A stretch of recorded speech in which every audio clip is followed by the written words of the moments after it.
Hello everyone, welcome to my channel. कैसे हैं आप सब और आप सबकी स्टडी कैसी चल रही है? आई होप आप सबकी स्टडी बहुत अच्छी चल रही होगी फ्रेंड्स। और आज हम आ चुके हैं डे 35 पर रीस्टार्ट यूपीटीजीटी के टारगेट्स डे में। और डे 34 तक अगर आपने कंप्लीट कर लिया है तो ही आप इस वीडियो को आगे कंप्लीट करेंगे। अदरवाइज़ आप डे 1 से जाकर पूरा सिलेबस जो है स्टार्टिंग से स्टार्ट किया है वहाँ से कंप्लीट कर सकते हैं और तब आप इस वीडियो को आगे कंटिन्यू कर सकते हैं फ्रेंड्स।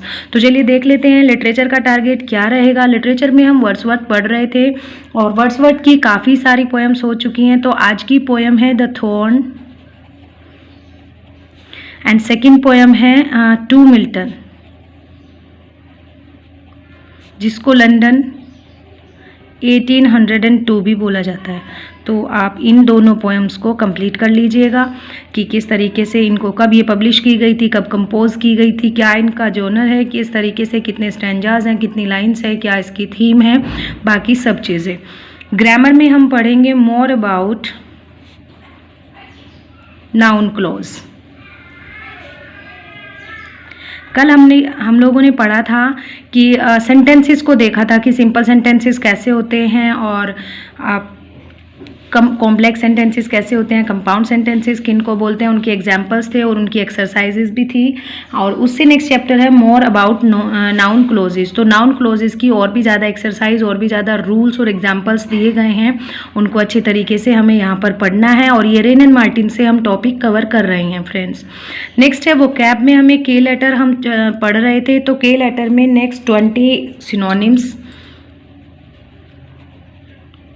और 20 एंटोनिम्स हमें यहाँ पर कंप्लीट करने हैं। और ये कंप्लीट करने हैं फ्रेंड्स हमें ब्लैक बुक से। कल कुछ एक कमेंट आया था कि ब्लैक बुक में सीक्वेंस वाइज सिनोनिम्स एंटोनिम्स नहीं हैं।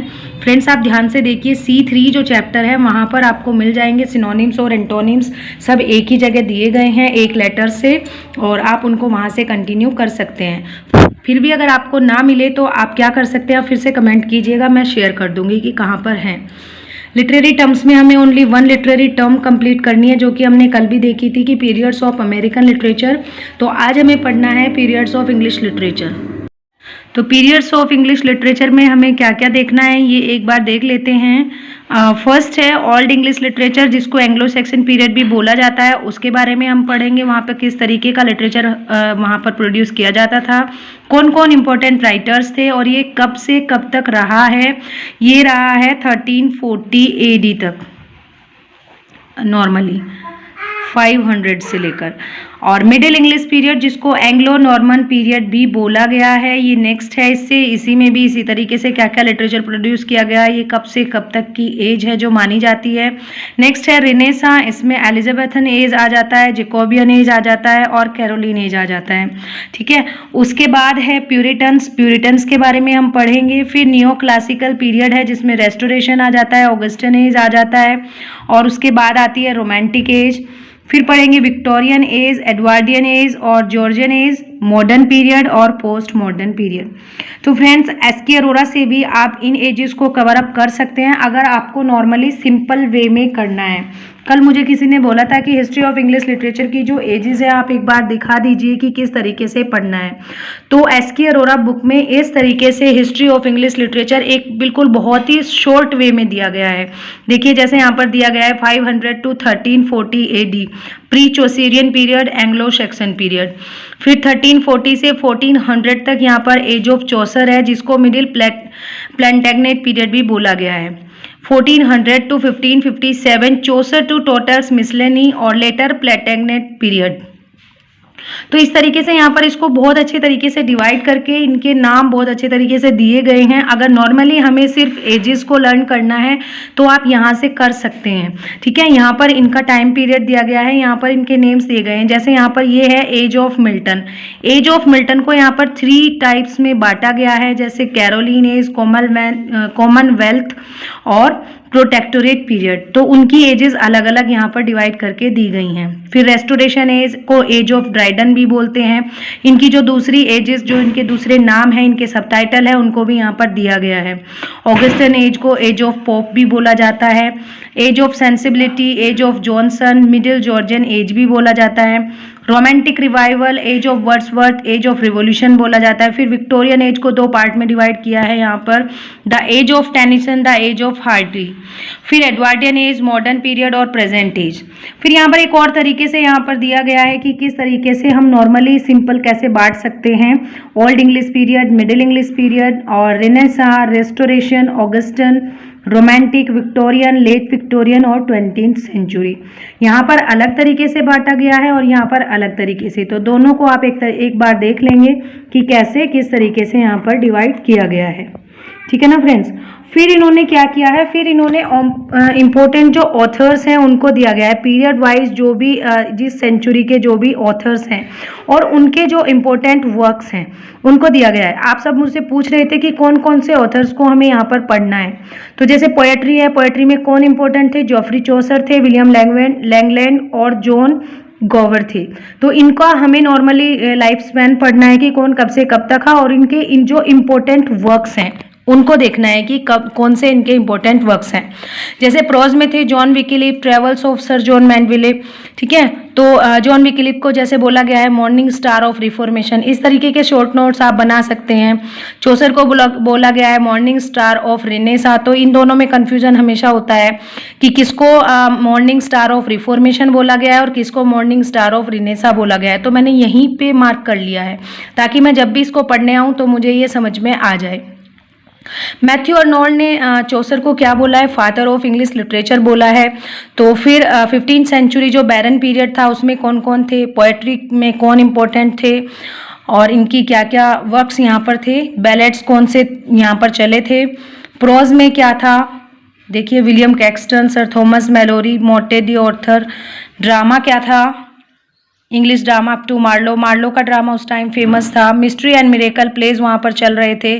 तो यहाँ पर हम इस तरीके से सब चीज़ों को लर्न कर सकते हैं। ठीक है ना फ्रेंड्स। इन्होंने बहुत ही शॉर्ट वे में दिया गया है इंग्लिश लिटरेचर, आप अच्छे तरीके से इसको कवर अप कर सकते हैं।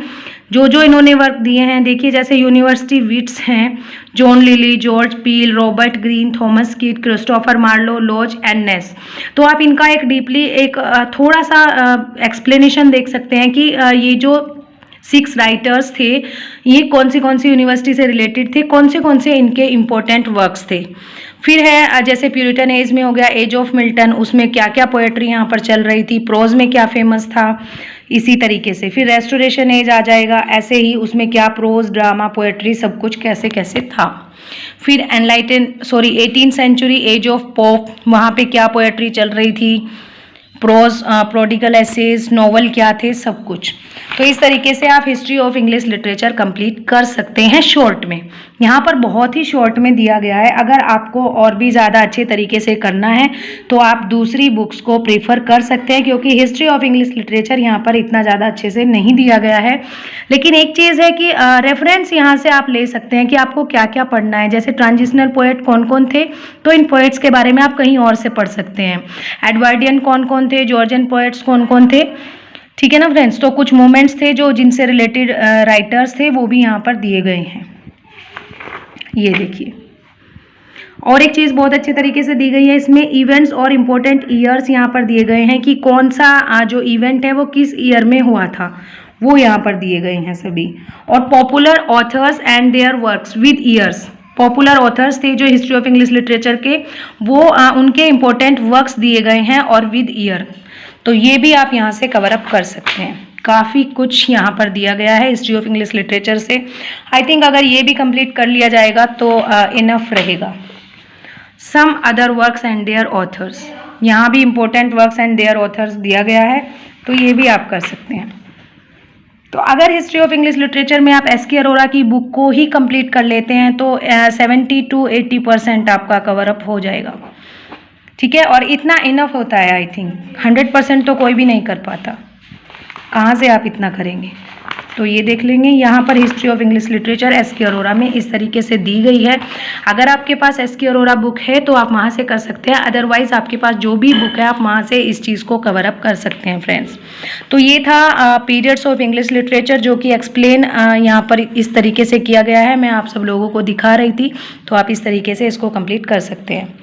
ठीक है फ्रेंड्स, चलिए मिलते हैं नेक्स्ट वीडियो में नेक्स्ट टारगेट टॉपिक के साथ। तब तक के लिए थैंक यू सो मच और best of luck for your exams.